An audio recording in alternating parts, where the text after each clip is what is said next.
Hello, today I'm going to do a little bit of a review and overview of the St. Croix Auburn corn and pellet stove.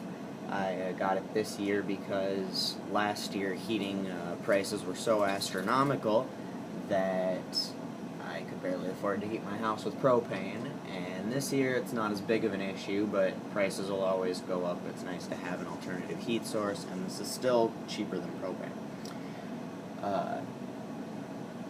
First, I know I had a lot of questions and concerns going into doing something like this, safety being one of them. These things are incredibly safe. If you leave the door open for too long, the outside blower shuts down, and eventually you'll actually shut off the inside blower and kill the flame. It has that safety setting for your ashtray down here too as well. I can show you how that works. While your ashes drop down, you have about 45 seconds to operate that until it shuts down the corn stove and needs to be restarted. All safety measures to make sure you don't get smoke inhalation or fire doesn't spread to the rest of the house or any of the things around it.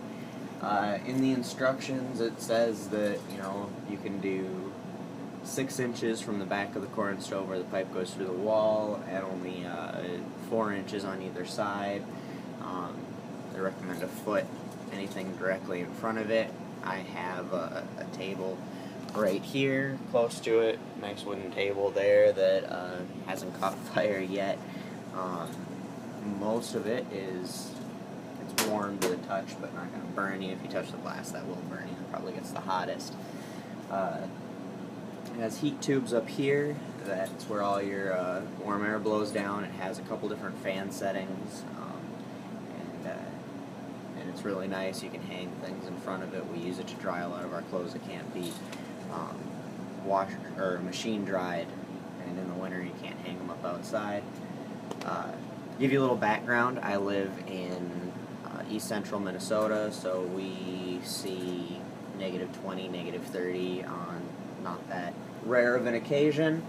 This is kept up great with heating the house. It keeps the house between 75 and 80. Occasionally I'll turn on my central furnace just to warm the floor up because it draws a lot through my basement, and sometimes cold air will make the floor cold, but I have used maybe 3 or 4% of my 500-gallon tank of propane this winter. So now to go over a little bit of the operation, we'll look down inside here. You have your burn pot, which you can kind of see is just a little square area with holes in the back that force feed air in there to keep it burning. You have this little tool here to operate your plungers. You've got one here to clean the heat tubes to make sure that your heat exchange is going well. You've got one here, this slides in, and this will allow the embers to be caught off the top of your brick that's still burning when you need to drop your clinker down, and not have to shut the corn stove off to drop the clinker. And then this one right down here, which I won't pull out right now or I'll lose my flame, is your clinker drop. It all drops down into this ash pan down here, and you end up with bricks that are falling apart, but look something like that. This thing here will hold about 6 or 8 of them if you want to fill it up and make sure you arrange them in there. I usually just pull them out every other time because you can drop 2 without doing anything, and throw them in the bucket off to the side. The hopper is a 90-pound hopper, and it works great. On the lowest setting, it'll run for about 55-ish hours before needing to be refilled. And obviously, as your settings go up, the longer or the less time you have before the hopper needs to be refilled. But generally, you can get away an entire day even on the higher settings. It isn't going to run out while you're gone at work or anything like that. The 90-pound hopper equivalent or equals roughly 2 5-gallon buckets, which is what I use over here. 5-gallon buckets generally once or twice a day. depending on how high you're running it. But it's really not that inconvenient. It usually only takes me 10 minutes to run outside to the gravity box that I got for this to go get corn, and it's been well worth it. Over here is our settings panel. This has 5 different heat advanced settings, which is the red light over here. I have it on 2 right now. It's about 25 degrees outside, and the house is fairly warm. I'd say close to 80. We'll look at that in a minute. You have this button automatically augers. When you're trying to get it started, you can auger corn or pellets or whatever you're running on directly into the burn pot. You can turn your fan down or up depending on what setting you want there. And this auger trim on your lowest setting allows you to split the auger and actually make your number 1 setting divided into 3 different ones. It can be 1 low, 1 regular, or 1 high. And the 1 low is it'll take 55 hours on a hopper. Then your on-off button, and that's, I guess, fairly self-explanatory. Our hopper is up here, and as you can see, it's about half empty there. And let's be pouring in it right now, since you can use it anyway. Show you just how trouble-free it really is. Just like that.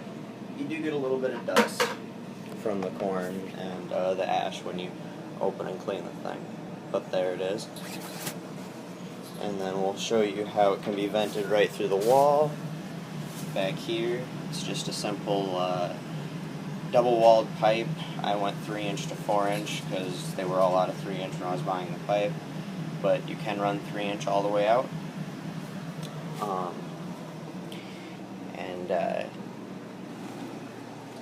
It hasn't had a problem. It doesn't make your insurance, hasn't made my insurance go up anyway. I don't know about other people's insurance.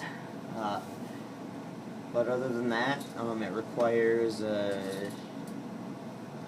not a whole lot of maintenance. You generally clean the glass about once a day, and you will drop the clinker. It all depends on how quickly you're running it or what setting you're running it on. Lower setting, like I'm running it on today, it usually takes 2 days before I need to drop the clinker. Higher settings, you need to do it every day. And then occasionally, maybe once or twice a season, you need to shut the thing down, bang off all the ash inside of there. I just use a very small hammer. There's some flaps in the back. I'll see if we can see them here. In the back corners, they're kind of hidden. There's a couple flaps that need to be pulled off and cleaned out when you do your once or twice a season cleaning. Other than that, I go outside and bang the pipe out every once in a while, but it has not been an issue. As far as electric costs, that was also one of my concerns when I put this in, so I'd like to cover that in this video. Electricity, I've barely noticed a difference. I think I did the math on kilowatt hours, and if it's running at peak, because that's all I can do the math on the little tag on the back, it would cost me $20 a month to run. It does not run peak all the time, and the other consideration is that my central furnace, my propane furnace, also uses electricity, which I'm guessing, since it's blower motors are the most of your electric cost there, is going to use roughly about the same. So my electric costs always go up a little bit in the winter, as everybody's does. This hasn't made any notable difference on my electric bill whatsoever. In fact, my electric bill is lower month over month this year than it was last year running on propane. Granted, it was a really cold winter and my furnace was running long. Please don't hesitate to leave any questions in the comments, and I'll try to answer them as thoroughly as I can. But I hope this helps in your decision. It has been very reliable. I haven't had any trouble with it whatsoever, and I highly recommend one of these to anybody who's looking for an alternative heat source in their home. Have a great day.